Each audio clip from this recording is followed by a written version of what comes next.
What if the richest man in town woke up one day and realized he had nothing? What if the poorest man had everything the rich man was dying for? This is a story about two neighbors who lived side by side, but in completely different worlds. In a quiet village, there lived a farmer named Thomas. He owned a small piece of land, just enough to grow vegetables and keep a few chickens. His house was simple: wooden walls, a tin roof, and windows that let the morning sun pour in like liquid gold. Every morning, Thomas would wake up before dawn. He would stretch his arms, smile at the new day, and walk barefoot into his garden. He talked to his plants. He sang songs while watering them. And when the sun rose fully, he would sit on his porch with a cup of tea, watching the world wake up. He had no car, no fancy clothes, no bank account full of money. But Thomas had something else, something you couldn't buy in any store. Next to Thomas lived a man named Victor. Victor was a millionaire. He owned 3 houses, 2 cars, and a business that made money even while he slept.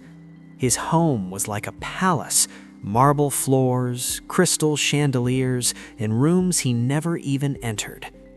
People in the village admired Victor. They thought he had everything. But Victor didn't feel that way. Every morning, Victor would wake up in his king-sized bed, but his eyes felt heavy. His body felt tired even after sleeping 8 hours. He would look at his phone and see emails, messages, problems waiting for him. His mind was always racing: more profit, more deals, more competition. He had everything, but he felt empty. One morning, Victor stood by his bedroom window. He looked outside and saw Thomas in his garden. The farmer was humming a tune, gently touching the leaves of his tomato plants like they were his children. Victor frowned. How can he be so happy with so little? This question started to eat at him. Days passed. Victor kept watching Thomas. Every single morning, the same thing. Thomas woke up smiling. Thomas worked with joy. Thomas sat on his porch like he owned the whole universe. Meanwhile, Victor's chest felt tight. His meals had no taste. His sleep had no rest. His money had no meaning. One evening, Victor couldn't take it anymore. He walked over to Thomas's house and knocked on the door. Thomas opened the door with a warm smile. "Victor, what a surprise! Come, sit with me." They sat on the old wooden porch. The evening air smelled like jasmine and fresh earth. Victor hesitated, then spoke. "Thomas, I need to ask you something." "Of course," Thomas said, pouring him a cup of tea. Victor looked down. "How do you do it?" "Do what?" Thomas asked gently. "How do you wake up so happy? How do you smile every day? You have nothing, but you act like you have everything." There was silence. Thomas looked at the sky, where the first stars were starting to appear. Then he spoke. "Victor, let me tell you something. I do have everything." Victor looked confused. "What do you mean?" Thomas leaned forward. "Victor, every morning I wake up and I'm alive. That's the first gift. I can see the sunrise. That's the second gift. I can breathe clean air, walk on my own feet, touch the soil with my hands. Those are gifts most people forget to count." Victor listened, but his face still showed doubt. Thomas continued, "You say I have nothing, but I have time. I have peace. I have mornings where no one rushes me. I have nights where I sleep with a clear mind. I don't owe anyone anything. I don't chase what I don't need."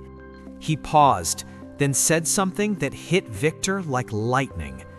"You have everything, Victor, but you don't enjoy anything. I have little, but I enjoy everything." Victor's throat tightened. He felt something crack open inside his chest. That night, Victor couldn't sleep. Thomas's words kept repeating in his mind. "I have little, but I enjoy everything." The next morning, Victor did something he hadn't done in years.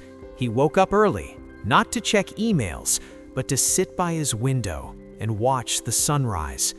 It was beautiful, golden, peaceful.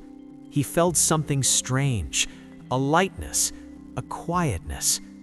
Over the next few weeks, Victor started changing. He stopped working 7 days a week. He started taking walks in the village. He ate his meals slowly, tasting every bite. He began talking to people, not to make deals, but just to talk. One morning, he joined Thomas in the garden. They worked side by side, planting seeds. Victor's hands got dirty, his back got sore, but his heart felt full. For the first time in years, Victor laughed, a real laugh, the kind that comes from deep inside. Thomas looked at him and smiled. See? Happiness was never far away. It was just hidden under all the things you thought you needed. This story isn't about being rich or poor. It's about something deeper. Most people spend their whole lives chasing more money, more success, more things. They believe that once they get enough, they will finally be happy. But here's the truth. Happiness is not found in having more. It's found in wanting less. Thomas was happy because he wasn't waiting for life to get better. He wasn't waiting for the perfect moment. He was living now. He was grateful now. Victor had everything, but he was always looking ahead, always worried, always comparing. He had forgotten how to be present. The secret to happiness isn't adding more to your life. It's removing the noise. It's slowing down. It's appreciating what's already there.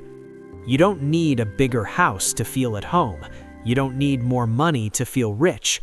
You need presence. You need gratitude. You need peace. If you're watching this, I want you to ask yourself one question.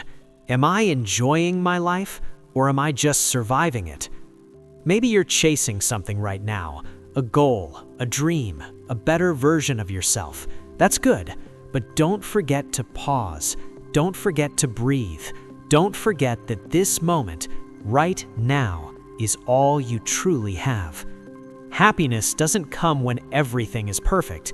It comes when you stop waiting and start living. Be like Thomas.